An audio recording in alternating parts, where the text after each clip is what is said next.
Hoje, dia 13 de maio, foi o dia em que Nossa Senhora apareceu àqueles 3 pastorinhos em Portugal. É impressionante como, num século tenebroso de guerra e sangue e descrença, Nossa Senhora vem até nós para revelar certas verdades essenciais esquecidas. E antes de falar especificamente sobre o conteúdo da mensagem de Fátima, eu queria dizer que eu acabei de vir de lá. Eu estive em Fátima, em Portugal.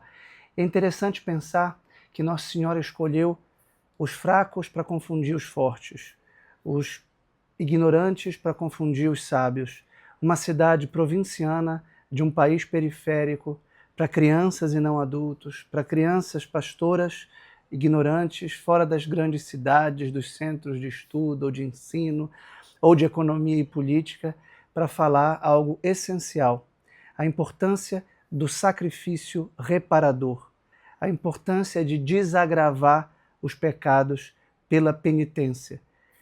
Os pecados ofendem a Deus e Nossa Senhora veio dizer exatamente que é importante desagravá-los.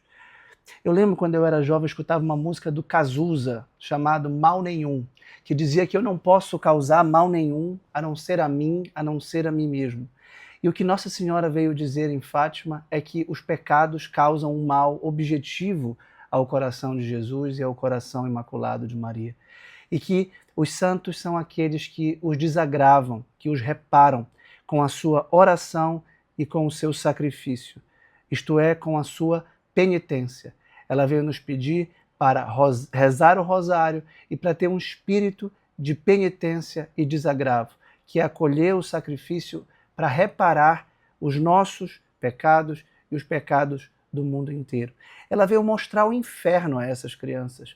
É muito interessante que a nossa época nega o diabo e nega o inferno, nega a condenação eterna, como se fosse tudo sempre muito bem, como se não tivesse grandes consequências, como se nós só pudéssemos causar um mal a nós mesmos e fosse sempre um mal reparável e simples, um mal econômico que a gente vai solucionar com políticas públicas ou uma questão social que a gente vai organizar e simplesmente superar.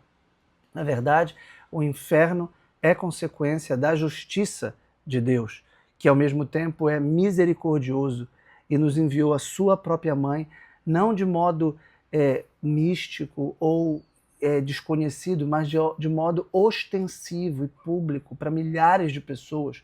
E eu recomendo muito que leiam esse livro de William Thomas Walsh, Nossa Senhora de Fátima, em que ele narra como os descrentes intelectuais e como a sociedade portuguesa foi tomando consciência e, de repente, depois de 6 meses se reunindo todo dia 13, em outubro, começou em maio, junho, julho, agosto, setembro, e no dia 13 de outubro, o milagre do sol, o grande prodígio em que o sol dançou, e isso pôde ser visto de longe por muitas pessoas.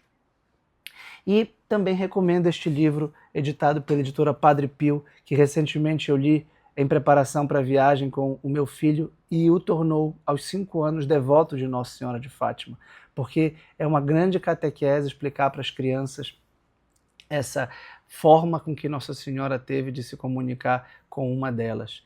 Deixai vir a mim os pequenininhos, porque deles é o reino dos céus. Quem não se fizer com uma criança simples, humilde, piedosa, não será filho de Deus.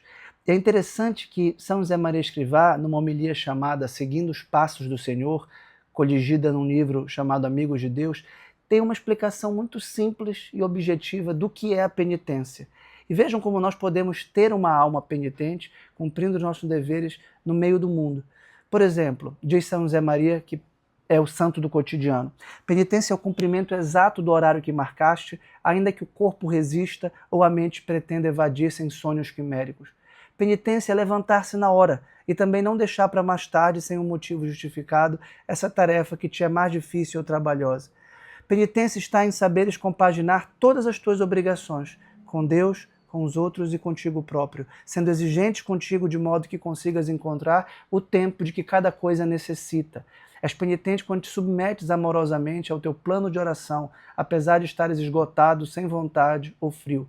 Penitência é tratar sempre com a máxima caridade os outros, começando pelos da tua própria casa. é atender com a maior delicadeza os que sofrem, os doentes ou os que padecem. É responder com paciência aos maçantes e inoportunos. É interromper ou modificar os programas pessoais quando as circunstâncias, sobretudo os interesses bons e justos dos outros, assim o requerem. A penitência consiste em suportar com bom humor as 1000 pequenas contrariedades da jornada, em não abandonares a tua ocupação, ainda que de momento te tenha passado o gosto com que a começaste, em comer com agradecimento o que nos servem, sem importunar ninguém com caprichos. Penitência para nós, pais, e em geral para os que têm uma missão de governo ou educativa, é corrigir quando é preciso fazê-lo, de acordo com a natureza do erro e com as condições de quem necessita dessa ajuda, sem fazer caso de subjetivismos nécios ou sentimentais. O espírito de penitência leva a não nos apegarmos desordenadamente a esse bosquejo monumental de projetos futuros em que já previmos quais serão os nossos traços e pinceladas mestras. Que alegria damos a Deus quando sabemos renunciar às nossas garatujas e brochadas de mestrinho e permitimos que seja Ele, nosso Senhor, a acrescentar os traços e as cores que mais lhe agradem. Então vejo que a penitência não é só para os chamados penitentes que abandonaram o mundo, estão nos mosteiros, ou os sacerdotes, mas todos nós podemos ter um espírito de oração e sacrifício, vivendo com ordem e objetividade as virtudes no meio do mundo. O que mais me chamou a atenção lá em Fátima foi Valinhos, que é o caminho em que hoje há uma via sacra húngara, feita pelos húngaros, e nós podemos rezar o rosário e percorrer os locais em que o anjo de Portugal apareceu às crianças, porque no lugar em que Nossa Senhora lhes apareceu, há uma capela onde foi construído um grande monumento e um grande complexo de igrejas, uma basílica mais antiga, uma igreja mais nova, onde uma multidão de pessoas hoje se reúne para agradecer a Deus por Nossa Senhora, aos muitos favores que recebem das mãos dela. O que mais me chamou a atenção foi essa visão do inferno que ela mostrou às crianças e as 2 orações que lhes ensinou. Ensinou uma oração que a gente reza no final de cada dezena do rosário: ó meu Jesus, perdoai-nos e livrai-nos do fogo do inferno. Levai as almas todas para o céu, principalmente as que mais precisarem da vossa misericórdia. E também me chama muita atenção essa oração que ela ensinou: meu Deus, eu creio, adoro, espero e amo-vos. E peço-vos perdão para os que não creem, não adoram, não esperam e não amam.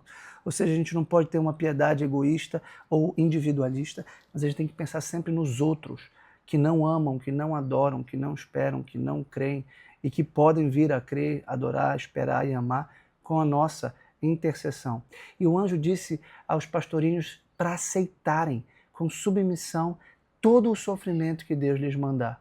Ou seja, o sofrimento não é um acidente de percurso na vida cristã. O sofrimento não é um fruto do acaso. Olha, aconteceu de alguém adoecer, de alguém morrer, de uma crise econômica ou uma crise profissional. Não, o sofrimento é uma cruz que Deus manda de acordo com um desígnio que só Ele conhece, por enquanto, e que nós aceitamos com amor e com gratidão. Como o próprio São José Maria Escrivá dizia, uma gradação. Primeiro em aceitar a vontade de Deus, depois em conformar-se à vontade de Deus, depois em querer a vontade de Deus, até que nós possamos amar a vontade de Deus. E esse foi o processo que a irmã Lúcia teve ao longo da sua vida e se tornou uma das personalidades mais importantes, porque pôde ensinar essa doutrina tão simples e ao mesmo tempo tão profunda ao mundo.